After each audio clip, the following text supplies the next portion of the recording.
예, 안녕하십니까. 오늘 발표를 맡게 된 한경구입니다. 요청을 받은 것은 이제 백범의 국가론, 뭐 문화국가론 그런 거였는데, 제가 보니까 국가론이나 뭐 문화국가론, 문화강국론, 문화입국론 이런 걸 얘기하기에는 자료도 너무 부족하고 또 아주 그 기초적인 수준에서의 연구가 좀 미흡하지 않나. 그래서 이제 그거를 좀 더 진행을 한 다음에야 이제 문화 국가론 같은 거를 할 수 있지 않을까. 그래서 문화 비전이라고 했고 이제 부제를 이렇게 길게 붙였습니다. 오늘 말씀드릴 내용은 뭐 크게 저 5가지 정도입니다. 아까 일부 사회 맡으신 황태현 선생님께서 일부 마치시면서 이제 백범일지 또 특히 나의 소원을 둘러싼 논란에 대해서 말씀을 해주셔서 마침 그 부분이 신청 과정에서도 중요했기 때문에 그 부분 말씀드리고, 그다음에 백범의 문화 비전이라는 게 이게 도대체 무슨 뜻인가? 워낙 짧고 소략하기 때문에 그걸 좀 제 나름대로 읽어봤습니다. 그다음에 유네스코에 신청을 하는 과정에서는 특히 이게 왜 유네스코가 인류와 함께 기념해야 하는 그런 인물인가를 강조하기 위해서 백범의 문화 비전과 유네스코의 문화에 대한 생각, 사업, 뭐 계획 이런 것들이 어떻게 서로 그 공명을 하는지, 같이 울림이 있는지, 또 어떤 면에서는 백범이 유네스코보다 앞선 부분도 있지 않은가, 이런 부분들을 좀 짚어봤습니다.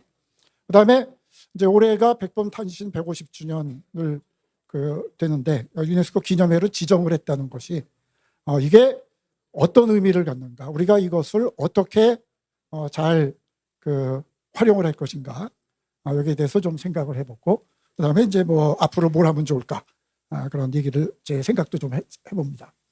뭐 잘 아시다시피 백범일지는 1947년 12월에 국사원에서 출간이 됐습니다.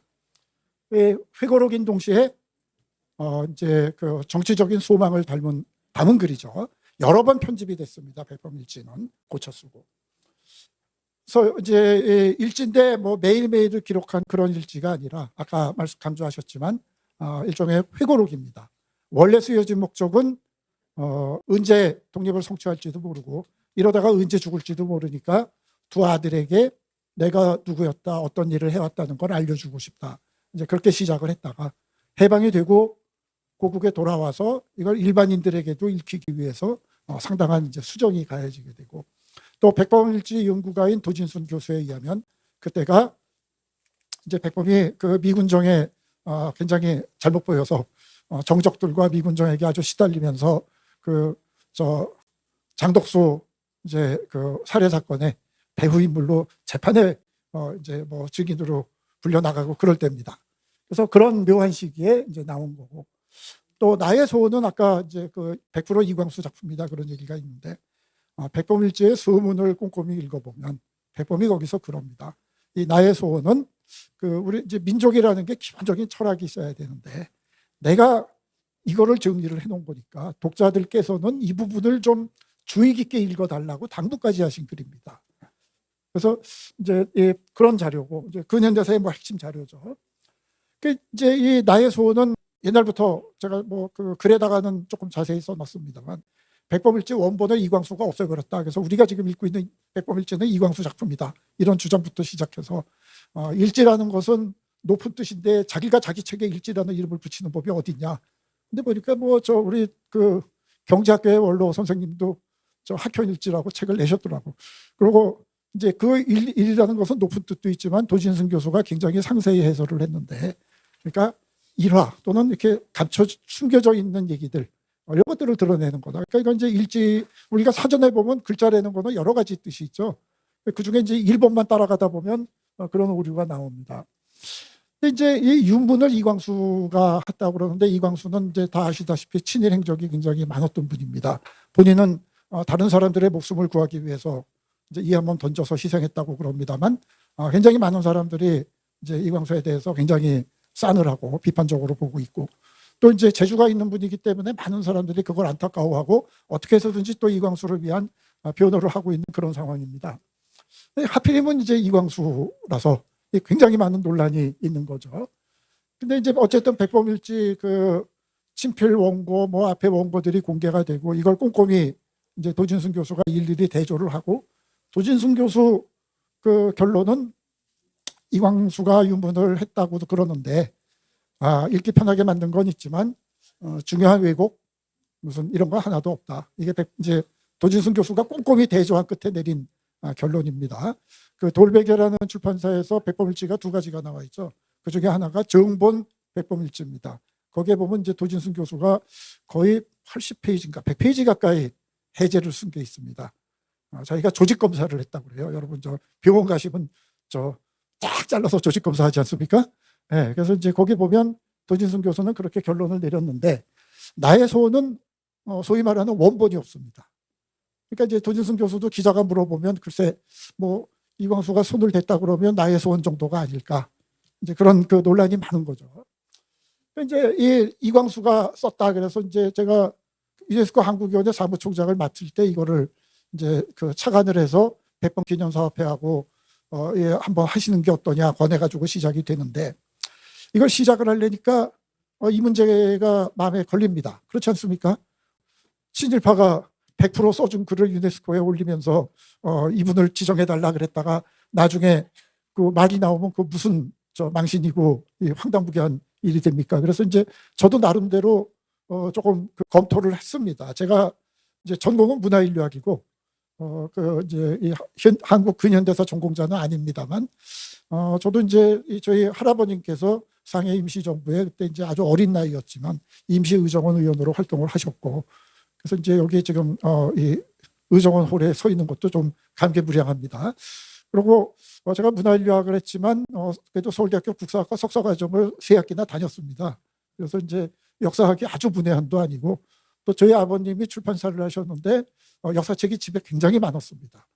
그중에 하나가 이승만과 김구입니다. 지금은 그게 7권인가 손세일 씨가 그렇게 확장이 됐는데 그때는 뚱뚱한 책 한 권이었습니다. 그래서 이제 비교적 일찍 그 읽은 것도 있고 그래서 또 저의 주변에 뭐 제 동생도 근현대사를 하고 있고 또 도진순 교수도 아주 친하고 그래서 여러모로 검토를 했는데 그러다가 생각을 해보니까 백범은 이 백범일지나 나의 소원은 문학작품이 아닙니다. 학술 논문도 아니고 백범은 정치 지도자죠. 민족의 지도자인데 이제 우리가 문화의 지도자로도 내세웠지만 기본적으로는 독립운동가고 정치 지도자입니다. 굉장히 많은 연설문을 뭐 써야 되죠. 읽어야 되죠. 그래서 도진순 선생한테 물어봤더니 대부분은 엄황석 선생이 써줬다. 엄황석 선생은 백범하고 말을 나누지 않아도 서로 무슨 생각을 하는지를 아주 잘 아는 분이다. 저희 엄황석 선생은 저희 할머니의 사촌 오빠가 되세요. 이제 대부분 그렇고 어떤 글은 정인보 선생이 쓰신 것도 있다. 그러니까 이제 순국선열에 대한 그 추념 대회를 하는데 그 굉장히 중요한 대회죠. 그래서 그 글은 대한민국 임시정부 주석 김구 3과 아래입니다. 그러고 시작을 합니다. 이거는 굉장히 많은 사람이 모인 데서 그 읽는 글인데 이 글은 정인보 선생이 썼고 정인보 선생 전집에도 실려 있습니다. 그리고 당일날 광복회 홈페이지에 있는 기록을 보면 그러니까 이제 김구 선생이 제주가 되신 거죠. 순국선열을 추모하는. 그런데 정인보 선생이 글을 쓰시고 정인보 선생이 자신의 글을 대독을 하셨다고 광복회 홈페이지에 나옵니다. 그러니까 다 그런 거지요. 그래서 이제 이광수가 관여를 얼만큼 했는지는 현재로서는 확실하게 알 수 있는 게 아무것도 없습니다. 그런데 얼만큼 관여를 했건 간에 백범일지는 백범이 살아 계실 때 책이 나온 겁니다. 그리고 어느 정치 지도자건 자기 이름으로 나가는 글, 이거는 굉장히 마지막 체크를 본인이 못하면 본인의 분신이 되는 분이 체크를 반드시 합니다. 그래서 이게 뭐 백범이 바쁘고 그래서 이광수가 자기 얘기를 써놓는데 그것도 모르고 그냥 나간 그런 글이 아닙니다. 이제 이런 결론을 내렸죠. 아까 말씀드렸습니다. 도진순 교수가 굉장히 꼼꼼히 원본을 대조를 했습니다. 심지어 먹으로 지은 것도 원래 무슨 얘기가 써 있었나 다 밝혔고 저 뒷면에 써 있는 것도 다 밝혀낸 그런 연구를 하고 결론이 악의적 왜곡은 없다. 그러니까 유문을 열심히 했다. 이 출판 후에도 백범이 뭐 내용을 부인한 사실도 없고 내용을 오히려 다른 기회에 확인도 했고 그리고 아까도 얘기했지만 백범일지 서문에 나의 소원을 주의 깊게 읽으라는 당부까지 했습니다. 그래서 이제 저희가 이걸 기본 텍스트로 해서 유네스코에 제출하는 신청서를 쓰는데 문제가 없다. 그런 판단을 했던 겁니다. 이제 문화국가라는 것은 백범의 표현이 아닙니다. 백범은 문화에 대한 얘기를 했지, 문화가 중요하다는 얘기를 했지, 이 문화국가라는 표현은 제가 이제 거기 그냥 잠깐 생각해봐도 한 7가지 다른 의미가 있습니다. 그러니까 이제 백범을 또 비판하는 사람들 중에 문화국가는 외놈들이 하던 건데, 이제 독일에서 헤겔이라는 철학자가 근대 국가론을 하면서 쿨투어슈타트라는 개념을 이제 정의를 했습니다. 이게 어떻게 보면 우리가 알고 있는 바이마르 헌법의 국가 개념의 기초가 됩니다. 군대 국가는 야경 국가가 아니고 국민 생활에 적극적으로 관여해야 된다. 근데 이제 그게 좋게 되려면 굉장히 좋습니다. 복지 국가가 되고 문화 국가가 되는데, 나쁘게 되려면 전체 국가의 정당성을 이제 도와주는 그런 개념으로도 됩니다. 문화 강국 얘기도 많이 하는데, 그때 문화 산업이 어디 있습니까? 문화가 돈벌이 된다고 아무도 생각 안 했답니다. 그래서 이제 지금 그런 얘기들이 있고, 심지어 이런 논문들도 많이 이제 몇 편이 있는데, 저는 우리가 백범이 문화라는 용어를 어떻게 사용했는지, 어디서 이제 영향을 받았고, 백범은 어떤 식으로 문화를 가지고 무슨 얘기를 하고 싶었는지, 그거를 먼저 굉장히 기초적으로 꼼꼼히 밝히는 작업이 선행돼야 된다. 왜냐하면 이제 이게 되고 나니까 몇 분이 저한테 와서 시비를 거세요. 이제 왜 이승만은 안 했냐, 뭐 이런 시비부터 시작해서 이제 굉장히 많은 게, 백범은 문화 같은 거 모르는 아주 학교 안 다녔잖아요. 이제 이 박사처럼 유학도 가고 박사도 받고 그런 거 아니니까. 그 문화를 알 리가 없다. 이건 전부 이광수가 써준 거다. 근데 이제 저는 아니 가방끈이 짧은 거 하고, 그렇죠? 그 사람이 바로 쓰고 생각을 하는 거하고는 전혀 다른 얘기입니다. 저는 가방끈이 엄청 길지만 제가 그 시절에 저런 생각을 할 수나 있었을까 생각해 보면 등골이 서늘하거든요. 그래서 이제 이 문화라는 말은 이미 19세기 말에 한국에도 들어와 있었고, 애국개몽운동의 바탕이 됐고, 신채호 선생이나 뭐 도산 안창호 선생이나 다 쓰던 용어고, 백범도 그분들하고 같이 활동을 했는데 문화를 모른다? 이광수만 넣어준 거다? 이건 말이 안 되는 겁니다. 그래서 이제 제가 강조하고 싶은 것은, 우리 문화국가론, 문화강국론 하기 전에 백범이 문화라는 용어를 언제부터 어떻게 썼는가를 잘 보자, 그런 겁니다. 이 문화라는 용어는 우리가 다 이제 한자로 쓰니까 옛날부터 쓴 말인 줄 알고, 조선왕조실록 검색해보면 문화 문명 다 나옵니다만 전혀 의미가 다릅니다. 이거는 18세기, 19세기에 18세기에 유럽에서, 근대 서구에서 자기 스스로를 저기하기 위해서 만들어낸 말이 시빌리제이션이고 컬처, 그다음에 그걸 영국, 프랑스가 같은 선진국가가 그걸 쓰니까 독일은 그때는 엄청난 후진국입니다. 30년 전쟁으로 sulte밭이 돼 있었기 때문에. 그래서 독일이 거기에 대항해서 발전시킨 개념이 쿨투어입니다. 컬처죠. 그걸 일본 사람들이 번역을 할 때 문명과 문화라는 말을 썼고, 일본 사람들은 자기네 국민들을 문명화시켰고, 옆에 있는 중국, 조선, 옛날엔 다 자기네보다 훨씬 문명국인데 이걸 문명화시키겠다고 나서가지고 이제 날뛰었던 거죠. 그런데 서양에 대해서는 문명 가지고는 찍소리도 못하니까, 서양에 대해서는 마치 독일이 프랑스, 영국 선진국에 했듯이 문화를 내세웠던 겁니다. 정신적인 것, 이런 것들이죠. 그래서 백범은 도대체 문화를 가지고 뭘 얘기를 했을까? 이게 다 이미 한국에 그때 들어와 있을 때입니다. 일본 논일도 들어와 있었고, 특히 양계초라고 있죠. 량치차오. 량치차오는 엄청나게 저술을 많이 했고, 구한말 또 식민지 시기에 우리 그 지식계에 영향을 많이 미친 사람인데, 여기를 통해서 이미 다 들어와 있던 건데, 백범의 특징은 문화가 우리를 행복하게 해준다. 이 얘기는 또 한 분들이 별로 없습니다. 그래서 이제 그게 중요하다는 얘기입니다. 그래서 근데 이 동아시아에서 문화 개념이 어떻게 사용됐는가, 백범은 왜 문화를 강조를 했을까, 이거를 우리가 추적을 열심히 해야 되는 겁니다. 그리고 이제 유네스코도 창설이 됐을 때 문화 개념이 2가지가 병존하고 있었습니다. 문화 인류학적인 문화 개념입니다. 또 하나는 우리가 문화인, 무슨 뭐 교양인 할 때 문화 개념이죠. 인류가 성취한 최고의 것들이죠. 이 2가지가 유네스코도 병존하고 있었는데, 인류학적인 문화 개념은 힘을 별로 못 썼습니다. 왜? 1950년대, 60년대는 발전, 개발, 근대화의 시대입니다. 그러니까 문화보다는 경제 발전이 중요하고, 문화라는 거는 경제 발전의 와중에서 파괴되면 보호해야 되는 거고, 아니면 경제 발전을 가로막는, 가로 걸리는 존재에 불과했던 겁니다. 그게 80년대가 들어가면서 유네스코도 인류학적인 문화 개념으로 완전히 전환을 하게 됩니다. 문화 정책이 중요하다. 지속가능 발전에서 문화가 얼마나 중요한지를, 그전에는 발전하고 문화는 관련이 없다고 생각을 하다가 그게 강조된 겁니다. 그래서 이제 저희가 신청서를 쓰면서 기념사업회에다 얘기를 한 게, 유네스코가 이렇게 돼 있으니까 이 점을 잘 짚어서 신청서를 쓰자. 그러니까 유네스코가 80년대 들어와서 강조하기 시작한 걸 이미 1947년에 강조하지 않았냐. 유네스코도 물론 어떤 건 아닙니다. 그동안 강조를 못한 거죠. 그래서 굉장히 중요한 얘기를 그때 했다. 모두가 부국강병을 부르짖고 있을 때 백범이 뭐 부국강병이 군사력, 경제력 없어도 좋다고 그런 거 절대로 아닙니다. 이분이 얼마나 돈이 없어서 쩔쩔맸고 얼마나 군사력이 없어서 쩔쩔맸겠습니까? 아주 한이 맺힌 분인데 그런 분이 해방이 되고 나니까 나라가 정말 잘 되려면 경제력, 군사력 다 있어야 되는데 그것만 가지고는 안 된다라는 얘기를 하기 시작을 한 거죠. 그러니까 한 걸음을 나간 거다. 그렇게 생각을 합니다. 그래서 이제 이 유네스코가 새로운 의제들을 이제 특히 2022년에 멕시코시티에 다시 모여서 문화가 정말 중요하다. 앞으로 4년마다 모이는데 4년까지 못 기다리니까 첫 해는 3년 만에 모이자. 그래서 문화를 계속 강조하고 있는데 이때의 백범을 유네스코에 가져가면 이 사람들이 안 해줄 수가 없을 것이다. 이런 생각을 했던 겁니다. 그리고 이제 그러니까 공통점들이 이런 것들이 있는 거죠.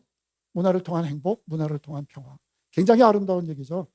문화를 통해서 우리가 행복해지고 진정한 세계 평화가 우리로 말미암아 실현됐으면 좋겠다.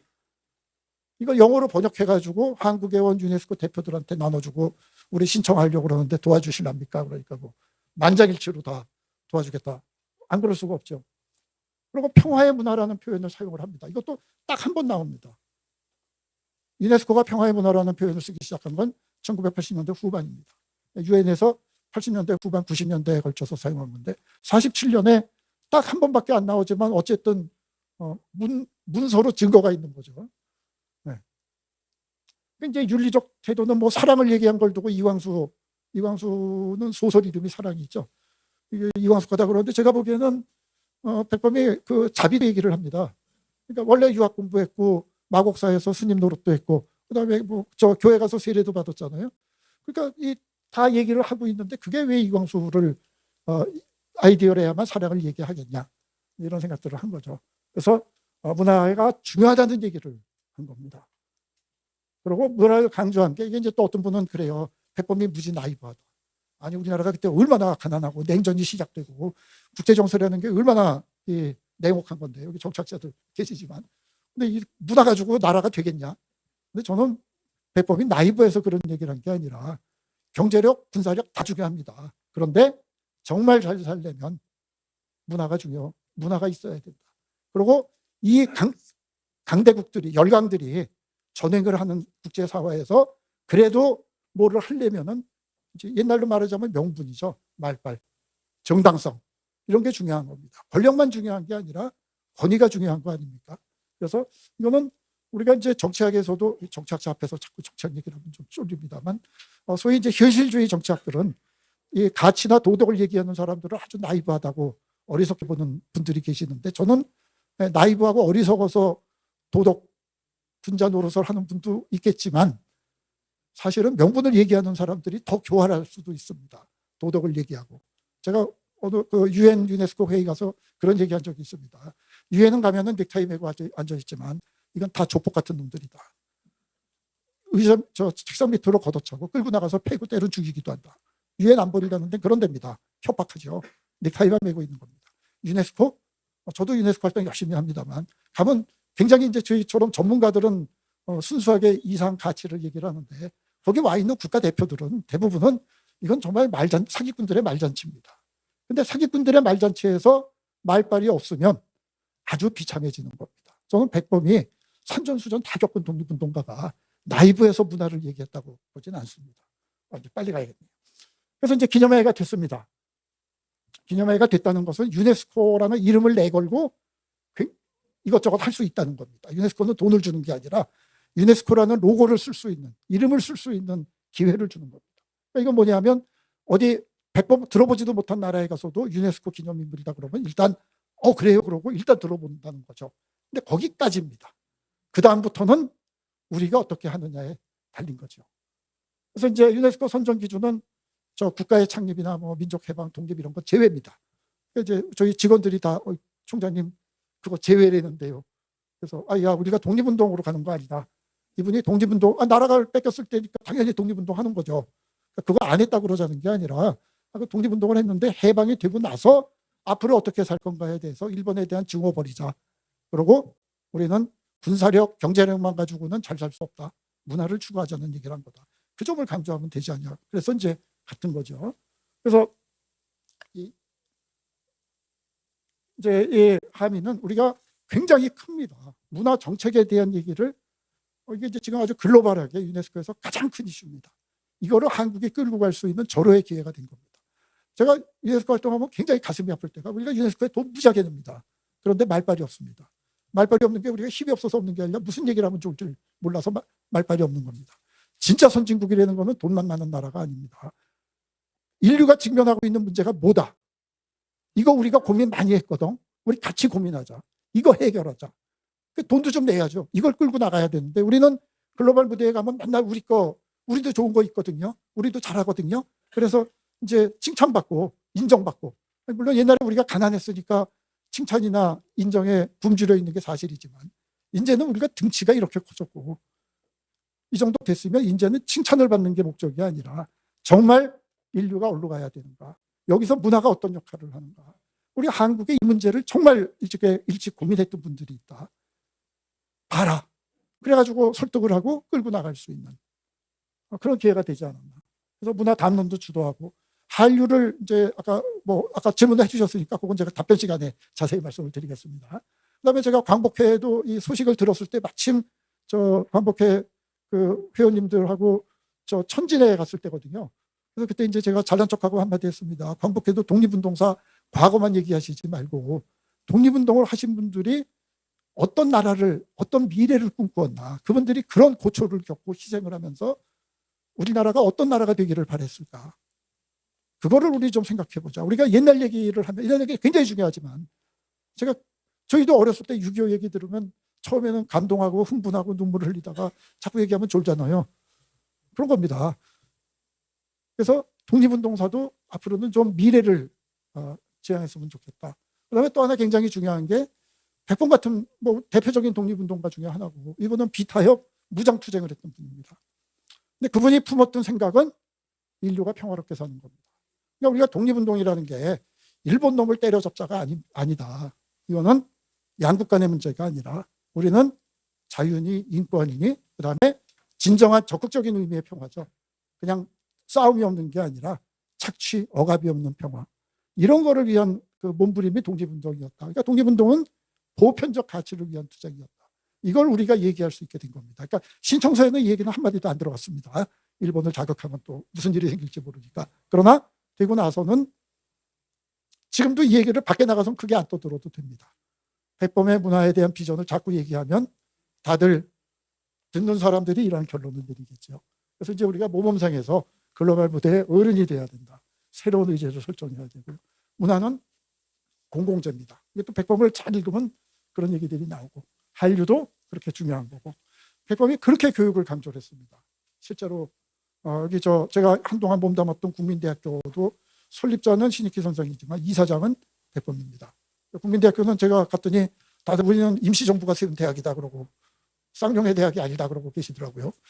그래서 굉장히 교육을 강조했고, 그 문화를 이루는 것은 교육의 힘이다. 유네스코의 교육 이념하고 아주 일치합니다. 그래서 그 기념에 지정한 것이 정말 저는 중요하다고 생각을 합니다. 이것은 김구 기념사업회나 김구 그 백범의 유족들에게만 중요한 게 아니라 우리 모두에게 굉장히 중요한 일이 아닌가. 그리고 독립운동가가 그분들이 꿈꾸었던 미래에 우리는 그만큼 하고 있나. 그렇잖아요. 그분들이 그렇게 모진 고생을 하고 희생을 했는데 우리는 그걸 편하게 누리기는 하는데 우리 사회 문제가 많지 않습니까? 부끄럽지 않게 우리는 살고 있나, 이런 것도 좀 물어보고, 이제 과제들이 있습니다. 그분들이 뭘 했는지, 세계 시민교육 같은 거, 문화를 강조했으니까 문화 ODA 같은 거 좀 많이 하면 좋을 것 같고, 그다음에 유네스코 석좌 백범 이름 붙여서 그런 것도 좀 하고, 국제적인 대화 같은 것들, 글로벌 유스 포럼이라든지 이런 것도 할 수 있을 것 같습니다. 제가 백범께서 이제 아름다운 나라라는 말씀을 하셨는데, 저도 이제 세상이 그다음에 또 많이 바뀌었죠. 그리고 이제 유네스코 활동을 하면서 제가 아름다운 나라에다가 아마 지금 백범이 계시면 조금 두어 마디 더 붙이시지도 않을까. 우리 과학기술 중요하지 않습니까? 지식도 중요하고, 아름다운 나라, 슬기로운 나라, 그다음에 더불어 같이 살아야 되죠. 시민교육, 그래서 너그러운 나라, 이런 비전을 한번 해보면 어떨까 이런 제안을 드렸습니다. 예, 이걸로 마치겠습니다.